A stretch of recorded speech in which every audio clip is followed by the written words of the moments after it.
Assalamualaikum warahmatullahi wabarakatuh. Selamat datang di Ini Kita.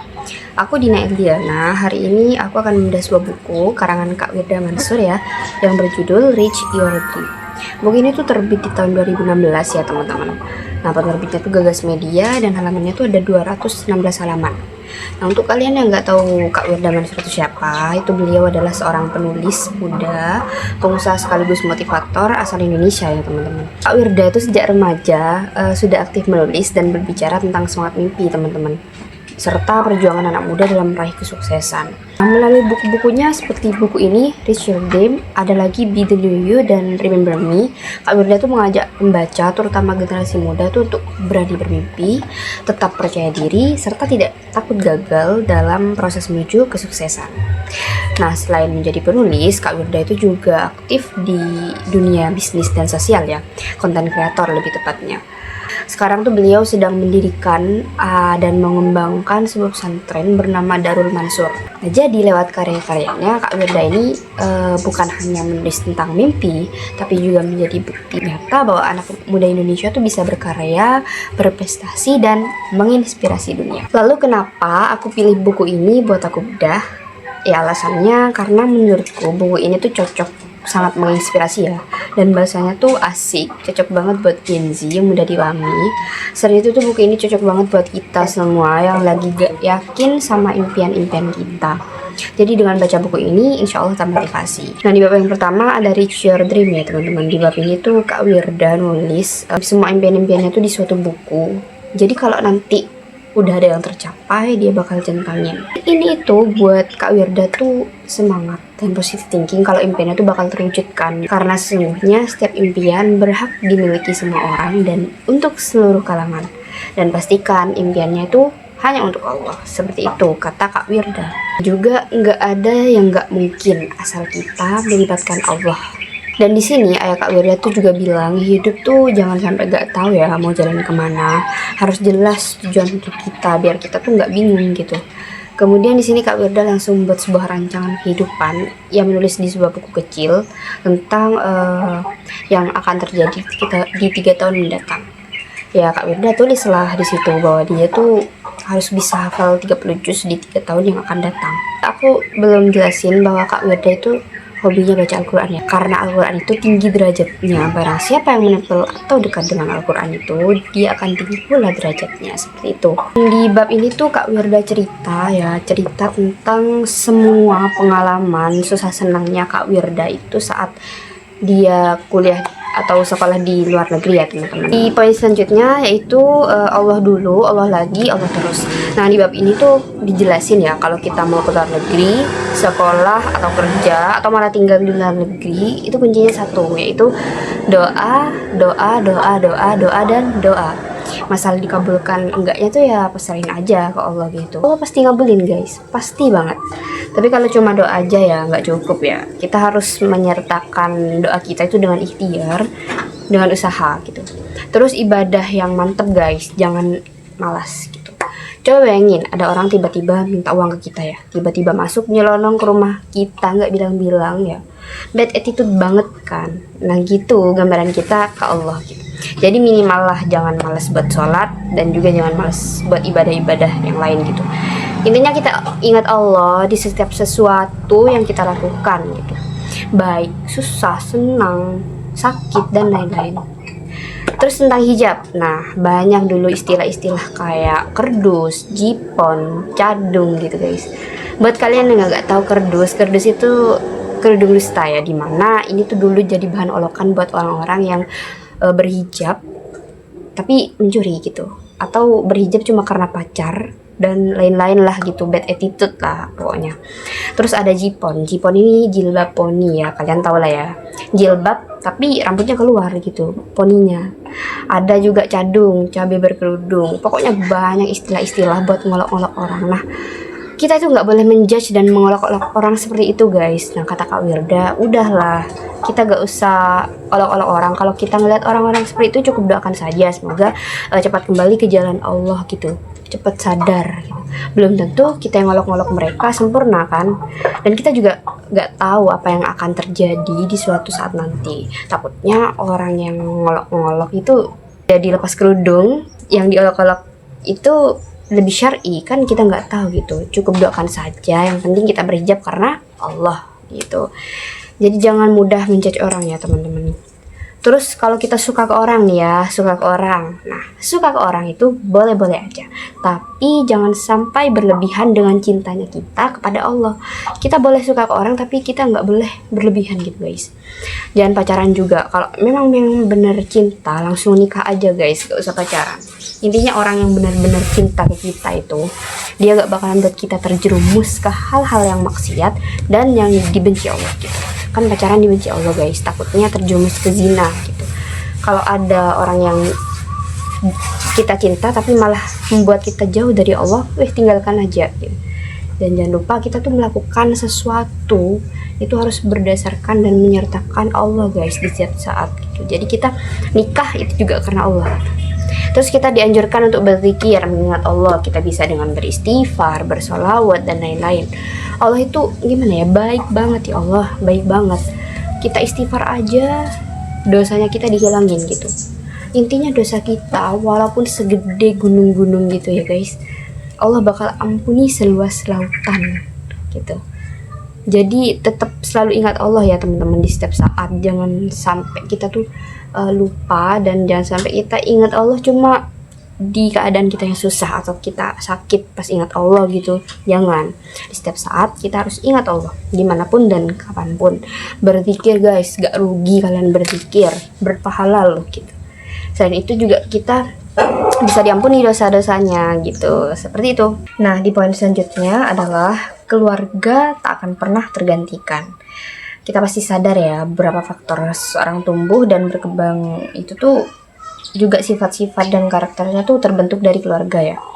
Keluarga yang selalu ada buat kita dari kecil sampai tahap saat ini ya teman-teman. Support system pertama kita ya keluarga gitu. Jauh apapun kita merantau, kita pergi, kita berkembang di negeri orang, pasti ada satu yang janggal, ada satu yang kurang, yaitu pastilah keluarga gitu. Kayaknya kalau setiap bulan kita nggak pulang, nggak srek rasanya gitu. Soalnya tempat terindah dan ternyaman saat ini tuh ya rumah dan keluarga gitu. Tempat dimana kita sangat dihargai dan intinya the best lah ya pokoknya. Terus kalau kalian sampai di hari ulang tahun kalian, coba sadar gak sih betapa susahnya dulu di tanggal yang sama ibu kalian ngelahirin kalian. 9 bulan loh bayangin.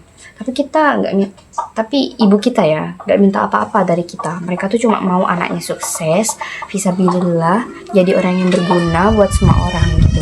Intinya jangan lupa ya, sesukses-suksesnya kita yang buat sukses dan berkembang dari nol itu keluarga, the best lah pokoknya.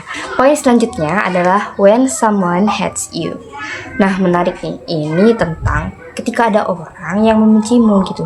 Setiap manusia pastilah ada yang gak suka gitu, apalagi ada seorang yang berkembang atau yang sukses. Pasti ada aja cobaannya gitu. Cobaannya ya itu haters. Sebetulnya mereka tuh cuman mungkin ya gak suka atau berbeda pendapat dengan kita, husnuzon aja gitu. Kadang orang hanya mengatakan apa yang dia dengar, bukan apa yang dia lihat, atau cuma mengatakan apa yang dia lihat tapi nggak mengetahui apa yang sebenarnya terjadi. Tapi kadang ada spesies manusia yang gak ada kerjaan, lebih suka ngebully dan fitnah orang. Sampai orang tuh bunuh diri karena udah terlalu sering bully, gak kuat gitu ya. Sangat ironis sekali, kayak kejadian Timothy Anugrah, rest in peace ya. Jadi kadang kita akan merasa, aku punya dosa apa ya sampai segitunya dibenci, kenapa manusia kayak gitu. Ya jawabannya satu, manusia itu cuma ingin lebih gitu. Tapi tenang aja teman-teman, Allah tahu kok sebenarnya kebaikan kita, cuma Allah yang tahu gitu. Jadi kita harus tetap bersikap tenang, jangan sampai bawa emosi. Karena kadang kalau kita udah ngelakuin satu kesalahan di mata orang tuh kayak hilang semua kebaikan kita gitu. Ya kuncinya itu, satu, sabar. Asal sabar, insya Allah kesabaran itu yang akan menghasilkan pahala buat kita. Kita pasti pernah dibilangin sama orang tua kita atau guru kalian gitu ya, kalau ada orang yang benci ke kita atau gosipin kita, nah dosa kita itu akan berpindah ke orang yang gosipin kita tadi gitu, dan pahalanya mereka akan berpindah ke kita. Enak kan? Asik kan? Asik lah Allah gitu. Makanya kita harus sabar. Dan satu lagi, jangan kebawa emosi, jangan sampai kita membalas perlakuan orang yang benci ke kita itu dengan perlakuan yang jahat juga gitu. Balaslah mereka dengan kebaikan juga, disertai dengan doa ya. Kita balas kebaikan mereka, juga doain mereka semoga berubah gitu. Mungkin siapa tahu gitu ya, orang yang benci kita itu bakalan berubah gitu. Ternyata dia tuh baik ya, semoga aku pengen berubah gitu. Intinya mungkin kita bisa memotivasi mereka biar mereka tuh bisa berubah dengan kebaikan kita. Intinya kita harus tetap tenang ya, jangan kebawa emosi dan jangan kebawa stres juga. Kalau semisal kalian itu dibully atau sampai stres gitu, kalian konsultasi, kalian laporkan saja ke pihak sekolah atau BK gitu. Jangan sampai kalian yang rugi gitu hanya karena mereka, seperti itu. Lalu poin selanjutnya adalah how to be a good teenager. Bagaimana caranya kita itu menjadi remaja yang baik gitu. Di kehidupan saat ini tuh remaja muslim cukup terbilang melenceng ya dari pedoman kita Al-Quran gitu. Dan kenapa tuh mereka bisa melenceng dan keluar dari Al-Quran gitu ya, karena sedikit dan semakin berkurangnya remaja muslim yang belajar dan mengaji Al-Quran gitu. Karena Al-Quran sendiri itu adalah pedoman hidup. Maka apabila kita itu kehilangan pedoman kita Al-Quran, ya hilanglah juga pedoman hidup kita. Terus kita itu harus banyak-banyak berdoa, semoga kita itu bisa dijauhkan dari hal-hal yang maksiat, zina, dan hal-hal buruk lainnya gitu. Serta ubah mindset kita untuk selalu fokus pada tujuan kita, dimana kita tuh tujuannya tuh untuk berkembang gitu, bukan untuk sesuatu yang tidak berguna. Dan poin yang terakhir adalah raih dunia lewat Al-Quran. Kak Wirda di sini tuh katanya sangat berhutang budi sama Al-Quran. Karena kenapa? Susah sedih kehidupan keluarganya dan juga kehidupan Kak Wirda tuh berubah karena Al-Quran gitu teman-teman. Kak Wirda tuh di sini bisa sekolah di Jordan ya atas izin Allah lewat Al-Quran gitu. Juga di sini Kak Wirda itu sedih karena banyak yang menganggap kalau menghafal Al-Quran itu kuno, susah, ribet, gak membosankan. Padahal menghafal Al-Quran di sini adalah sebuah tanggung jawab yang sangat besar buat kita itu sebagai muslim gitu. Kak Wirda percaya bahwa setiap huruf yang terkandung di dalam Al-Quran itu adalah sebuah keberkahan. Makanya kalau ada orang yang membaca Al-Quran lalu kita mendengarkannya, kita juga akan mendapat keberkahan dan pahala yang setimpal dengan yang membaca Al-Quran tersebut. Itulah mengapa banyak menghafal Al-Quran hidupnya tuh enak, tenang, dan luar biasa lah pokoknya. Kita tuh membuka Al-Quran, maka itu seperti ketika kita membuka Al-Quran, maka seperti membuka pintu dunia. Apa aja yang kita inginkan, insya Allah dikabulkan gitu. Kok gitu sih? Kok bisa gitu? Bayangin aja ya, satu hurufnya aja Allah kalikan dengan pahala menjadi 10 kali lipat gitu. Bahkan bisa lebih dari itu. Apalagi kalau baca semua surah di Al-Quran, kita tuh bisa menjadi orang terkaya sedunia. Bill Gates pun kalah sama kita. Bill Gates gak punya Al-Quran. Perlu dicatat juga bahwa kita tuh berharap banyak ke Allah tuh gak apa-apa.